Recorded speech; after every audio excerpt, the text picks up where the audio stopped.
Emmy தீப்ஸ் audio நாவல் வாசகர்களுக்கு வணக்கம். நான் உங்கள் திவ்யா கிருஷ்ணன். வாருங்கள் கேட்டு மகிழலாம் குடும்ப நாவலான இதழ் மிடரும் முத்தம். அத்தியாயம் 39. இனி நடக்கப்போவது நன்றாக நடந்திடும் என்று நம்பினாலே போதும், எண்ணம் போல் வாழ்க்கை அமைந்திடும். ஆச்சாரியர் அழைக்க அவரோடு கெஸ்ட் ஹவுஸ் சென்றான் ஆகு. வக்கீலோ தேநீரினூடே ரகுவின் கையில் தந்தார் பழைய புகைப்படம் ஒன்றை.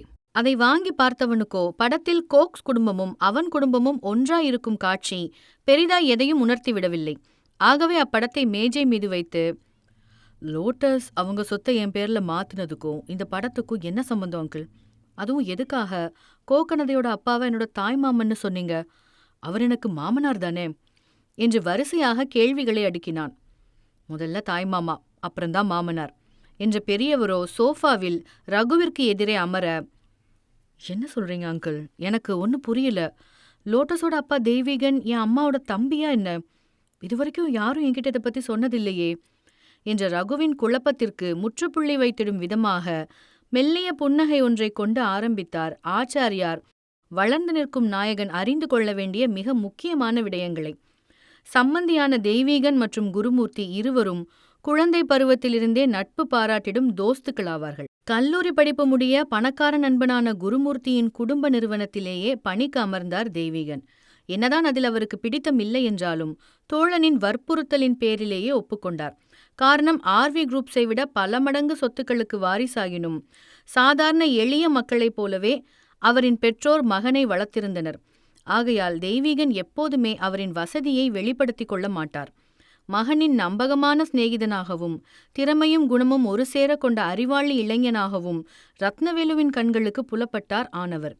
பெரியவரின் ஒற்றை மகளான ராதிகாவிற்கு மகனின் நண்பனை புருஷனாக்கிட ஆசைப்பட்டார் ரத்னவேலு.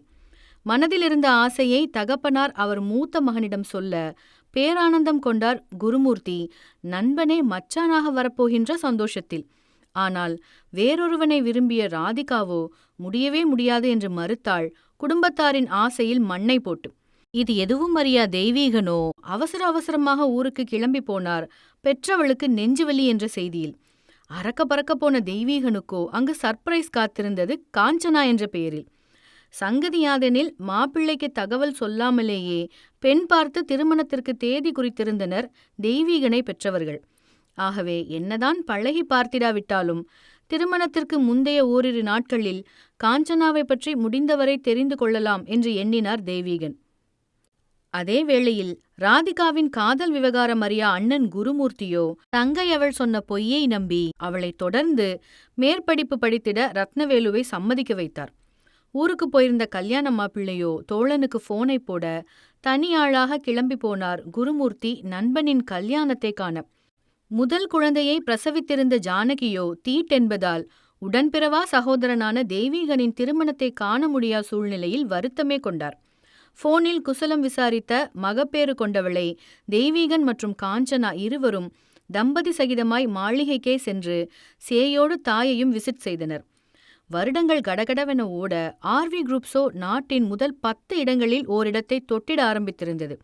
ஆர்வி குரூப்ஸின் மொத்த பொறுப்பையும் குருமூர்த்தியிடம் ஒப்படைத்திருந்தார் ரத்னவேலு, மற்றவர்களின் பார்வைக்கு மட்டும் சேர்மன் என்ற வேடம் தரித்து. நண்பன் இருக்க படைக்கு அஞ்சான் என்பது போல தெய்வீகன் இருக்க குருமூர்த்திக்கோ பெரிதாய் வேலையே இல்லை எனலாம் அலுவலகத்தில். காரணம், பிஸ்னஸில் அவ்வளவு திறமையெல்லாம் இல்லை குருமூர்த்திக்கு, ஒப்புக்கு ஜப்பானியைப் போல மட்டுமே எனலாம். ஆனால் தெய்வீகனோ நண்பனுக்கு நேரெதிர், கணக்கில் பிச்சு வாங்கிடும் குடும்ப பின்னணி. ஆக சொல்லியா தர வேண்டும் நிர்வாகத்தை நடத்த. அதனால் வெங்கட்டோடு சேர்ந்து பல ப்ராஜெக்டுகளை போட்டி போட்டு பெற்று வருவது மட்டுமே குருமூர்த்தியின் தலையாய கடமையாக இருந்தது. இருப்பினும் அறிவை வாரி வழங்கிய தெய்வம் தெய்வீகனின் வம்சவிருத்தியில் குறைவைத்தான். மலடி என்ற பட்டம் பட்டப்பெயராக மாறிப்போக குழந்தையில்லா காஞ்சனாவோ கோவில் குளமென்று ஏறிட ஆரம்பித்தார். சுற்றத்தின் பேச்சுக்களில் மன உளைச்சல் கொண்ட தெய்வீகனோ நிவாரணியை வேலையில் கண்டார். ஆகவே பதவி கொண்ட நண்பனுக்கு எல்லாமுமாக இருந்து அவர்களின் தொழிலை பன்மடங்காக்கிட உழைத்தார் தெய்வீகன். இதனால் நண்பர்களின் உறவோ மேலும் வலுப்பெற்றது.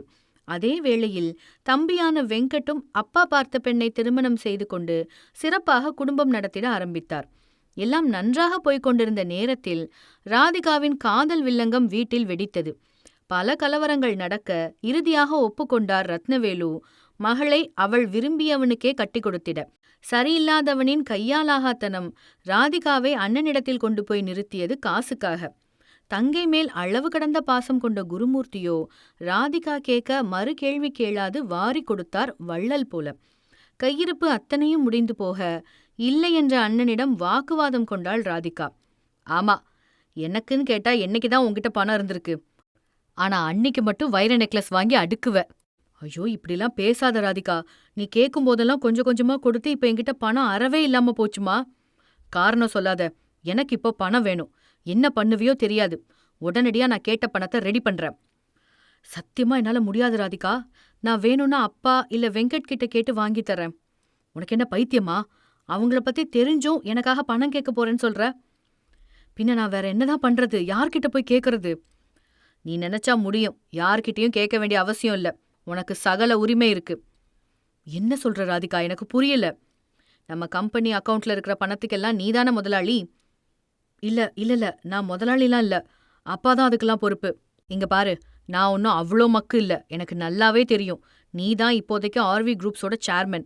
கண்டதையும் சொல்லி சமாளிக்காம நான் கேட்ட பணத்தை ரெடி பண்ணி தர வழிய பாரு என்ற தங்கையோ வந்த வேலையை கச்சிதமாக முடித்து போக நீண்டதொரு யோசனைக்கு பின் குருமூர்த்தியின் கரமோ கம்பெனி பணத்தில் கை வைக்க நீண்டது. கணக்காய்வாளர் மூலம் ரத்னவேலு கூட அறியாது ராதிகா கேட்ட பணத்தை கம்பெனி கணக்கிலிருந்து வெளியேற்றி தங்கையின் கையில் சேர்த்தார் குருமூர்த்தி. சில மாதங்களாகவே நடந்து வந்த இக்கூத்தை வருடத்தின் கடைசி 3 மாதங்களுக்கு முன் கண்டறிந்தார் தெய்வீகன். தொழிலாளர்களுக்கு போனஸ் கொடுக்க போதிய பணமில்லை என்று சொன்ன கணக்கோ கூடவே குருமூர்த்தி செய்து கொண்டு வரும் தவறையும் போட்டு கொடுத்தார். நிஜமறிந்த தெய்வீகனோ கடும் கோபம் கொண்டார் தோழனின் மீது. நேரம் காலம் பார்க்காது உழைக்கும் பணியாளர்களுக்கு கண்டிப்பாய் இம்முறை 6 மாத கால போனஸ் உண்டு என்ற அறிக்கையை ரத்னவேலு கையொப்பம் இட்டு உத்தரவளிக்க, இந்நிலையில் கஜானாவில் பணம் குறைந்திருப்பது பேரிடியே தெய்வீகனுக்கு. இப்ப என்னதான் பண்ண போற குரு? பணத்துக்கு எங்க போவ? இது எவ்வளோ பெரிய மோசடி தெரியுமா? ஏண்டா பெரிய பெரிய வார்த்தையெல்லாம் பேசுற? இப்போ என்னாச்சுன்னு இவ்ளோ டென்ஷன் ஆகுற? பணம் வேற யார் கைக்கோ போகல. ராதிகா கிட்ட தான் கொடுத்துருக்கேன். திரும்ப கொடுத்துடுறேன்னு சொல்லியிருக்கா. நிச்சயமா கொடுத்துடுவா. சம்பளத்தோட சேர்த்து போனஸ் போடணும். அதுக்குள்ள பணம் கைக்கு வந்துடுமா? அத சொல்லு. வந்துடும்டா. நான் நாளைக்கே அவளை பணத்தை நம்ம அக்கௌண்ட்ல போட சொல்லிடுறேன். சரியா? இதோட இந்த விஷயத்தை விட்டுடு தெய்வீகன். நான் பாத்துக்கிறேன். முதல்ல பொறுப்பா ஒரு சேர்மன் மாதிரி நடந்துக்கிற வழியை பாரு குரு. கம்பெனி பணத்துல கை வைக்கிற பழக்கத்தை இன்னையோடு மறந்துடு. சொந்த தேவைகளுக்கு முன்னாடி தொழிலாளிங்க அவசியத்தை முதன்மைப்படுத்து. புரிஞ்சுதா? இங்க நான் சேர்மனா இல்ல நீ சேர்மனா? எனக்கு ஆர்டர் போட்டுட்டு இருக்க. பணம் என் கம்பெனியோடது. ராதிகா என் தங்கச்சி. நான் கொடுப்பேன். என்ன கொடுக்க வேணான்னு சொல்ல இங்க யாருக்கும் உரிமை இல்ல. எனக்கு பதிலா நீங்க எல்லா வேலையும் பார்க்கலாம். ஆனா என் இடத்துக்கே வந்த மாதிரி ஆடக்கூடாது. முதல்ல இதை புரிஞ்சுக்கோ என்று குருமூர்த்தியோ ஈகோ சீண்டப்பட சினத்தில் தரிக்கட்டத்தனமாக வார்த்தைகளை விட்டார். சுருக்கென்ற வீரியத்தோடு நெஞ்சம் சில்லாய் உடைந்தது தெய்வீகனுக்கு. என்னதான் இட்லி சாம்பார் போல பழகினாலும் செல்வம் கொள்ளிக்கும் வசதியானவர்கள் என்றைக்குமே பாமர மக்களை ஒரு படி கீழேதான் வைத்திருப்பார்கள் என்று தெள்ளத் தெளிவாய் புரிந்து கொண்டார் அவர். என்னதான் அவரும் பணம் கொண்டவராகினும் அதை இதுநாள் வரை பொதுப்படுத்திடாமல் இருந்ததே நல்லதென்று பட்டது தெய்வீகனுக்கு. ஆகவே அதற்கு பின்னும் அங்கு வேலை செய்ய அவர் மனம் சுகிக்கவில்லை. ராவோடு ராவாக வேலையை ராஜினாமா செய்தவர் மனைவியோடு வேறு ஊருக்கு மாற்றலாகி போனார். இத்துடன் இந்த அத்தியாயம் நிறைவடைந்தது. தொடர்ந்து இணைந்திடுங்கள் எமி தீப்ஸ் ஆடியோ நாவல் சேனலில். மீண்டும் அடுத்த அத்தியாயத்தில் சந்தித்திடலாம். நன்றி, வணக்கம்.